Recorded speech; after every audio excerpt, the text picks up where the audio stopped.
thank you for interviewing with me, Sydney. Welcome.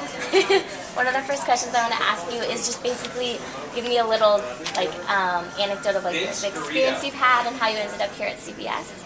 Oh gosh, well, I've been so many places. I've spread myself kind of thinly around the world, but I've been in this business 31 years now, and I finished with a journalism degree from Louisiana State University. Grew up in a small town. From there to Alabama, to Sacramento, San Francisco. Got out of the business, worked as a governor's appointee. Oh, wow.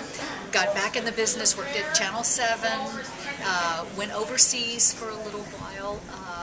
Let's see, what else did I do? Overseas to Singapore for 2 years, New York, London. Met my husband on a blind date. He was moving back here, so I've been back here 10, almost 11 years, and 8 years here at CBS 5. Oh, wow. And so I feel very lucky. I've had a really varied and a wonderfully adventurous career. Yeah, no, that's great. And I've gotten to do a little bit of everything. So. Oh, wow, that's so crazy. What is a memorable experience you feel like you had, as a journalist, or a story you did? Or I think one of my most memorable experiences was when Hurricane Katrina happened, and the news director Dan came over to me and said, "Can you go to New Orleans?" And I said, "Of course," because I'm from Louisiana. I got married in New Orleans. I mean, I consider that my home. And I jumped on the plane before I realized I hadn't asked my husband. I'd tell him I was going, but that's just the way I feel about covering a story. I just told him, I said, "Okay, I'm on the plane. I just want to let you know I'm going to New Orleans. I don't know how long I'll be there.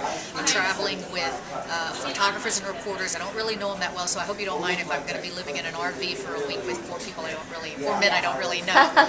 He says, "Just go. We'll talk later." So, and it was just, I remember covering that story.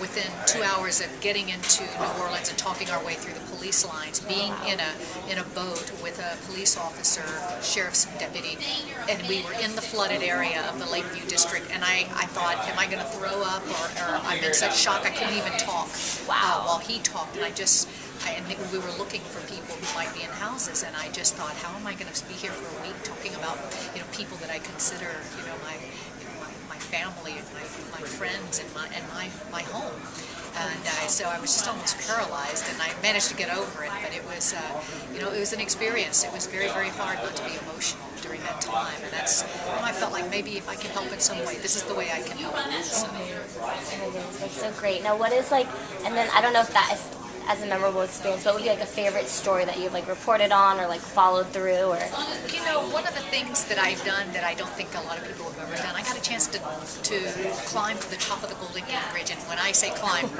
stuff myself into a little elevator with a photographer and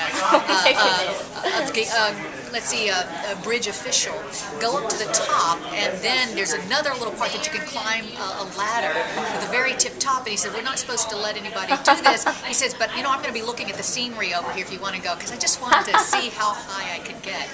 Luckily, I'm not afraid of heights, but just to have those kinds of experience, I think as a journalist, I mean, there are a lot of stories where you feel like, okay, this is boring or something like that, but it's a story that needs to be told. That was just one of the fun ones. But I feel like my strength has always been finding a story in our backyard. I didn't get to travel that much in my career, except when I moved overseas. But finding stories in your backyard, everybody has a story, and to find one in the Tenderloin or in different neighborhoods. I always felt like I was good at helping people tell their stories, and that you can find those stories anywhere. It doesn't have the best stories, the most emotional, don't have to be somewhere far away. It can be right here. That's so great. And then just one last question. What is something you still feel like you want to accomplish as a journalist, or a dream or goal?